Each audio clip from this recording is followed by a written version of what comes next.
crash course on Canada's famous spoken word poets. Canada has a vibrant and thriving spoken word poetry scene, with many talented poets who have gained national and international recognition. Here are a few of Canada's famous spoken word poets and some of their well-known works. 1. Shane Koyczan. As mentioned earlier, Shane Koyczan is one of Canada's most famous spoken word poets. His emotional and powerful performances have earned him a large following, both in Canada and around the world. Some of his other well-known works include Remember How We Forgot, The Crickets Have Arthritis, and To Be Human. 2. Rupi Kaur. Rupi Kaur is a Canadian poet and artist who gained recognition for her debut poetry collection, Milk and Honey. Her poetry often deals with themes of love, trauma, and healing, and her work has inspired a new generation of young poets. Some of her other well-known works include The Sun and Her Flowers and Homebody. 3. Andrea Gibson. Andrea Gibson is an American-born spoken word poet who has lived in Canada for many years. Their poetry often deals with issues of social justice and identity, and they are known for their powerful and emotional performances. Some of their well-known works include Pole Dancing to Gospel Hymns, The Madness Face, and Yellowbird. 4. Tanya Evanson. Tanya Evanson is a Montreal-based poet and performer who has won numerous awards for her work. Her poetry often incorporates elements of music and sound, and she is known for her experimental and innovative approach to the art form. Some of her well-known works include Invisible World and Zinship. 5. Ivan Coyote. Ivan Coyote is a writer, performer, and storyteller who has gained recognition for their work in both spoken word and prose. Their work often explores themes of gender identity and queer culture, and they are known for their engaging and humorous performances. Some of their well-known works include One in Every Crowd and Tomboy Survival Guide. Canada's spoken word poetry scene is a diverse and inclusive community that welcomes poets from all backgrounds and walks of life. Many Canadian cities have vibrant spoken word scenes, with regular poetry slams and open mic nights where emerging poets can showcase their work. One example of a thriving spoken word poetry scene in Canada is in Vancouver, British Columbia. The city is home to the Vancouver Poetry Slam, which has been running for over 20 years and is one of the largest poetry slams in Canada. The slam attracts poets from all over the country and has launched the careers of many successful spoken word artists. Another example is in Toronto, Ontario, which is home to the Toronto Poetry Slam. The slam has been running for over a decade and has helped to foster a strong community of poets and writers in the city. The slam also hosts regular workshops and events aimed at promoting literacy and creativity in young people. Overall, Canada's spoken word poetry scene is a rich and diverse community that celebrates the power of words and storytelling. Whether you're an emerging poet or a seasoned performer, there is a place for you in Canada's spoken word community. For example, one of Canada's most famous spoken word poets is Shane Koyczan. He was born in Yellowknife, Northwest Territories in 1976 and grew up in Penticton, British Columbia.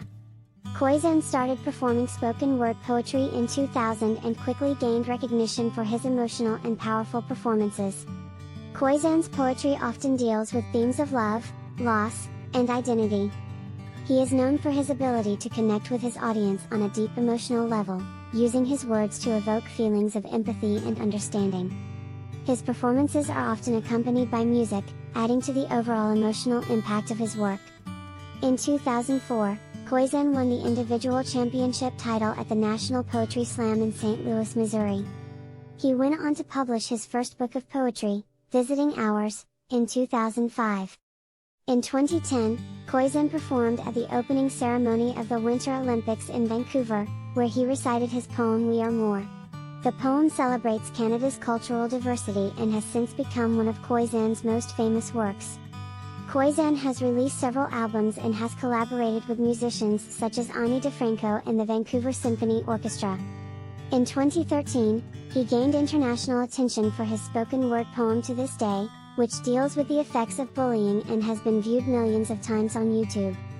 Koyczan has received numerous awards and accolades for his work, including the Canada Council for the Arts Victor Martin Lynch Staunton Award in 2012 and the British Columbia Community Achievement Award in 2014.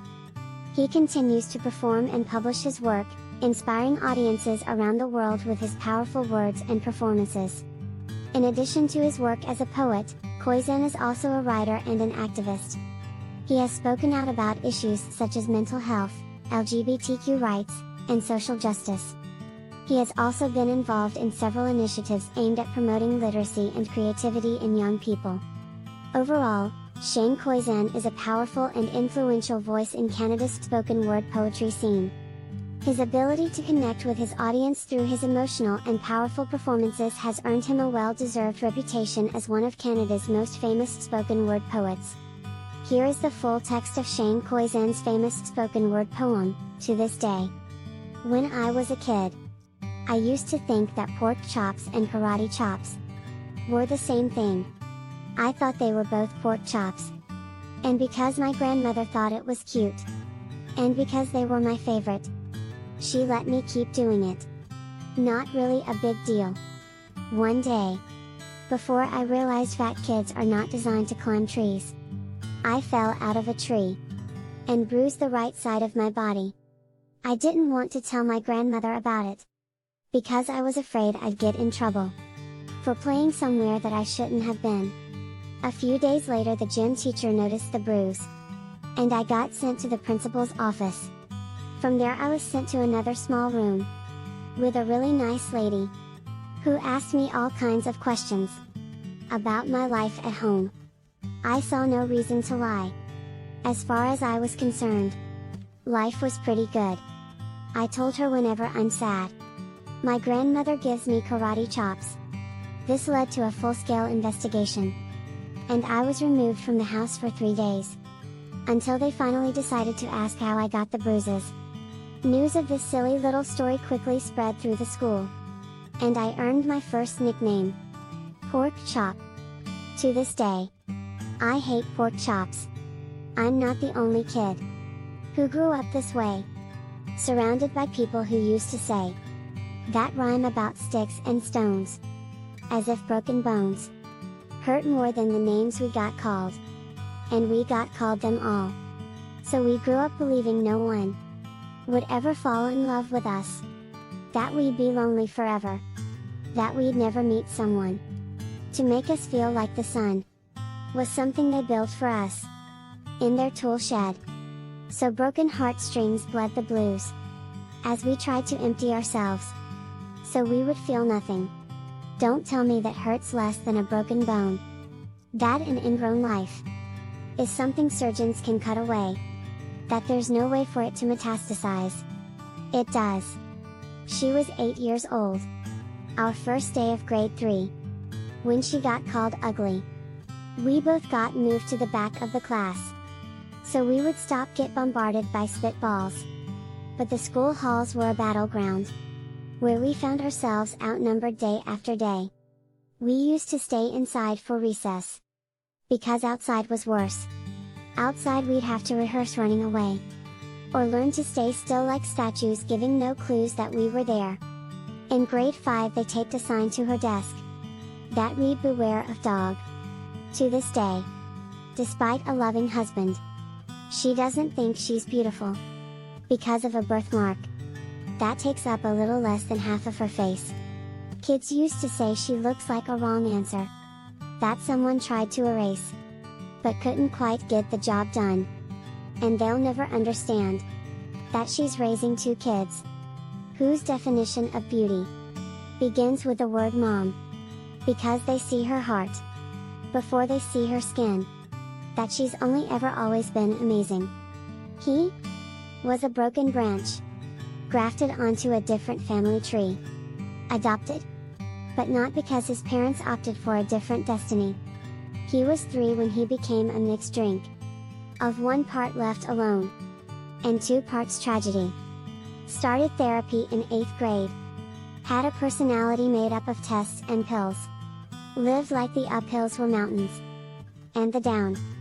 We hope this video has given you a taste of all the incredible experiences Canada has to offer. If you're ready to start planning your own adventure to Canada, please ensure to use our booking.com referral link, https://www.booking.com/index.html. 8 equals 7989335 to book your flights, hotels, car rentals, local attractions, and more. It's an easy and kind way to support this channel and make sure you get the best possible deals on your trip. Thank you. Anhub Metaverse team at Vancouver, Canada, CA.